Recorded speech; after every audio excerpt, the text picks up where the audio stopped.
Aqui com o principal destaque dos jornais brasileiros.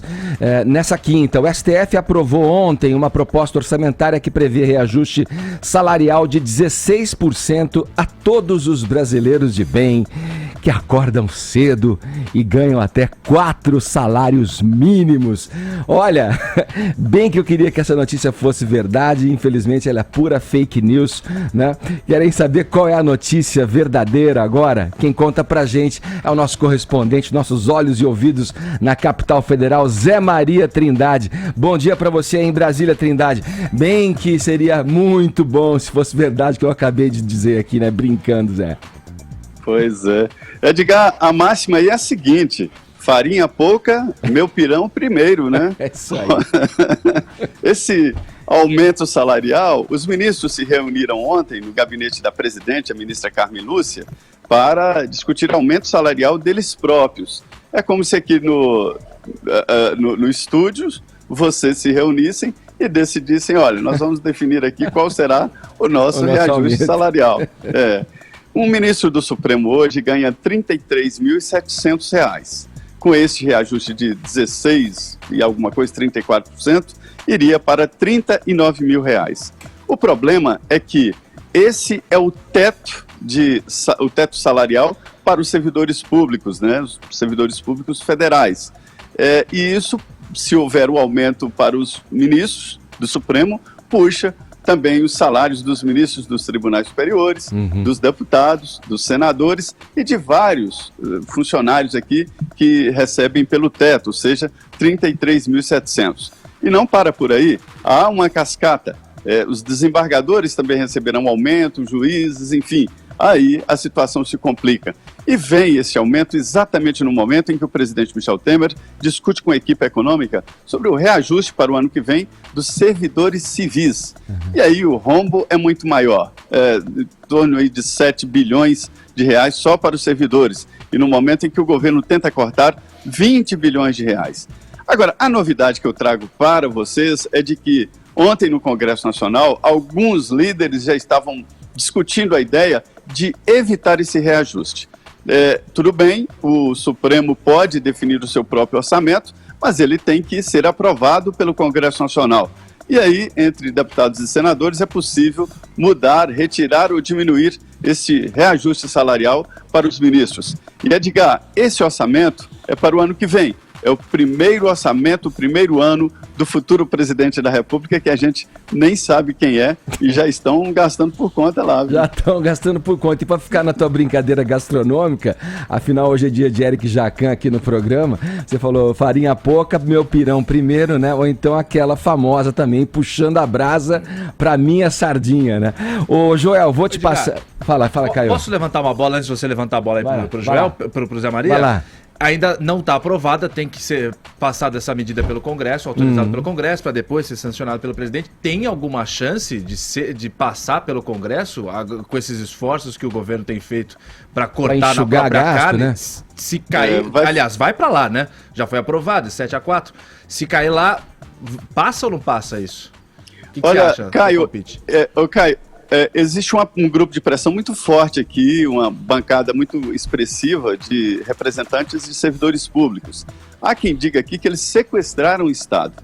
Ninguém discute, ninguém quer saber sobre a qualidade do serviço público. Todo mundo conhece a qualidade do serviço público, que não é boa, mas todos discutem aqui, os grupos de pressão, aumentos salariais. E fica muito difícil, e até eu diria feio para o Congresso, aprovar um reajuste assim de 16,34% para o setor do judiciário, que o ministro puxa tudo, né? E não dá nada para o servidor público, né? Então daí eu acho a dificuldade. O Supremo define o orçamento, mas o Congresso é que aprova. Vamos lá, Joel, agora com você, o país vive aí, né, esse exercício aí, hercúleo quase de controlar finanças. Alguns, né, alguns vivem. Alguns. No caso dessa decisão aí dos ministros em favor próprio aí, que vai ser ainda ter que ser chancelada pelo Congresso, enfim. Quão desastrosa é para as finanças do Brasil, né, essa mudança aí? Como o Zé Maria bem pontuou, é um efeito em cascata. Para o aumento para os ministros do Supremo em si, a gente está falando algo de menos de 3 milhões de reais por ano. Para o orçamento público não quer dizer nada, mas para o efeito em cascata direto de todo mundo que ganha no teto do Supremo, podemos chegar a uns 3 bilhões, já começa a ser relevante, e somando todos os possíveis aumentos aí de servidores civis que estão sendo negociados aí, podemos chegar no que ele falou aí de 7 bilhões. É expressivo, não é algo que muda a realidade, mas eu queria, a realidade orçamentária do país, que está com problemas aí da ordem de centenas de bilhões, né, pra gente ter uma noção da magnitude. 139 bilhões, não é desastroso, mas quer dizer, tem a sua relevância. Agora, o principal nisso aí que eu queria levantar é o aspecto simbólico, cívico, de classes, corporações de funcionários públicos, que num momento de crise do Brasil, num momento de 12 milhões de desempregados, em que as pessoas estão apertando seus cintos, não se constrangem nem um pouco em aumentar seus salários de maneira substancial, sendo que já ganham muito acima da média da população. O Lewandowski chamou esse aumento de modestíssimo, 16%. Com base em reajuste, em perdas, né? Pois é, mas olha que absurdo, o Brasil inteiro está apertando os cintos. Como é que essa casta, uma verdadeira nobreza que a gente sustenta no Brasil, tem a coragem de fazer uma coisa dessas e aparecer em público dizendo e defendendo isso ainda? Esse é o momento de todos apertarem os cintos. Para o Brasil mudar isso vai ter que mudar, e a pressão, onde é que a população pode fazer pressão? É no Congresso. Porque o Congresso também, em geral, vota de acordo com os interesses das diversas corporações e deles. Agora, a população tem que ficar em cima, porque é inaceitável que a casta mais alta do funcionalismo público se veja nessa situação de levar seu salário, que já é um salário de elite brasileiro. Quem aqui ganha 36 mil reais, vai para 39, já é um salário muito acima da realidade brasileira. E ainda por cima com o país nessa situação. Assim, isso é inaceitável, é o que a gente não pode continuar tolerando calados, e alguma coisa tem que ser feita. Agora você veja que cinismo dessa casta. O Lewandowski fala, é um aumento modestíssimo. Eu, na minha vida, nunca ganhei um aumento de 16,34%. Nunca chegou a 5%. É aquele reajuste por obrigação que todo mundo, eu como cidadão normal, recebe. Agora tem esse cinismo do Lewandowski. O Dias Toffoli, que vai ser empossado presidente do STF agora no mês que vem, também agiu de um cinismo. Ele virou e falou, olha, é muito claro, é muito bom de deixar claro, inclusive para os jornalistas que estão aqui, que não vai haver oneração nenhuma ao erário, porque esse aumento vai ser só um remanejamento do dinheiro que já está aqui com a gente, já é do nosso orçamento anual e tal. A gente vai tirar um pouco da TV Justiça, porque está sobrando deles, e vai trazer mais para cá e tal. Então é bom deixar claro. Só que se a gente, que é gente comum, sabe que vai causar, sim, oneração na casa de bilhão, ele não sabe que vai... Todo o teto do funcionalismo público é baseado no Supremo. Se aumenta o deles, aumenta de todo mundo e tal. Eles não sabem nisso?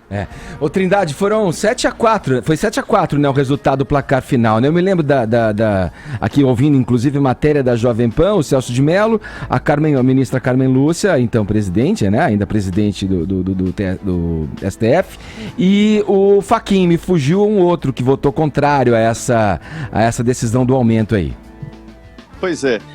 E nem foi uma reunião de plenário, foi a chamada reunião administrativa, né? A presidente Carmen Lúcia chamou a ministra, Rosa Weber. A ministra Carmen Lúcia chamou os ministros no seu gabinete, né? E colocou na mesa. Ela vinha resistindo e não queria sair da presidência, já que Dias Toffoli vai assumir em setembro, no dia 13 de setembro, né? E deixar esse assunto no ar. Aí ela tomou a decisão de chamar os ministros, discutiu ali o reajuste. E é uma situação muito, muito grave, inclusive porque um dia antes, a segunda turma abriu o teto.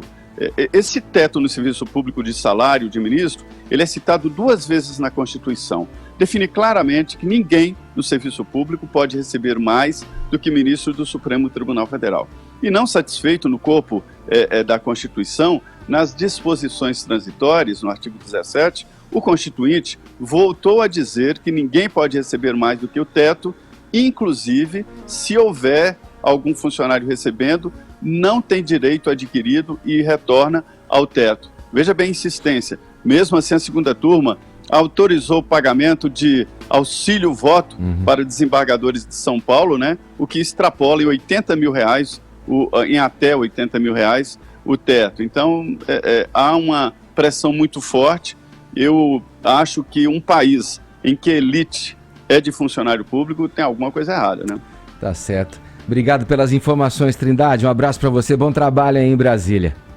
É isso, obrigado, muito bom dia. É muita distorção, né? Um país que, né, se dá o luxo de pagar e favorecer, né, essa casta, como o Joel usou a expressão, para repetir tua expressão, né, auxílio de moradia, todos os penduricalhos, funcionários que ganham em funções que não exercem, porque deixaram de exercer e passam a exercer uma outra função pública, e esse valor vai sendo acumulado. É realmente distorção e uma anomalia que o Brasil tem por obrigação que ir corrigindo aí.